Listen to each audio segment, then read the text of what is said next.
Thank you very much, Attorney General.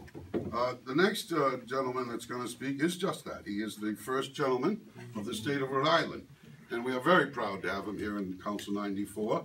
It actually is historical for Council 94 to have the first gentleman. We've had governors in here before, but we've never had a first gentleman. So in doing that, it's fun to be part of history, but it's even a better time to thank Andrew for being here, and it's just a wonderful time that everybody showed up for us. I can't thank you enough. And I'd like to call on the first gentleman, Andrew Moffat.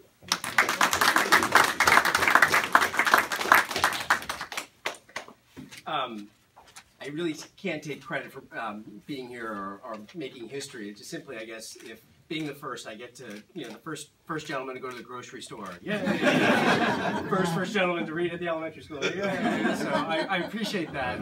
Although I have to say, I'm extremely proud of my wife and having been, elected as the first woman governor, because it's a long past due, and the fact that she married me is even a crazier accomplishment of mine. So, anyway, I wanted to thank Michael and thank you to Lynn and frankly everyone here at Council 94. I love the fact that I can barely see you all because of the stacks of coats. And it's not just because I'm lower to the ground, but actually because the stacks of coats are so high. Treasurer Magaziner, Lieutenant Governor McKee, and everyone else here. It's great that Rhode Islanders can come together to take care of Rhode Islanders. And it's sad that there is these stacks of coats because there are so many people who are going to take advantage of these coats.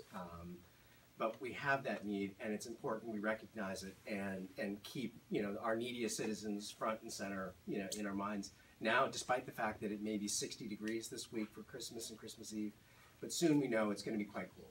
And so this is a small thing that we can all do to start making sure people are warm, but more importantly are housed. And I'm really pleased that this administration and everyone in this past year, I believe it's since January, 400 homeless Rhode Islanders have been housed. And that's really exciting. And that's a testament to everyone here, the Rhode Island Coalition for the Homeless, Council 94, and everyone who advocates for this. My wife Gina has been a long time advocate and supporter of work to help the homeless. Her work with one agency, Crossroads Rhode Island, goes back more than a decade. And I think it's an incredible effort because this population of homeless Rhode Islanders are often invisible to us. We don't see them. And I've done a lot of work as first gentleman, or a small amount at least, to try to help people who are hungry. And that's 1 in 7 Rhode Island households struggle with food insecurity every month. And I say to everyone, we know 1 in 7 Rhode Island households. We all do, just statistically.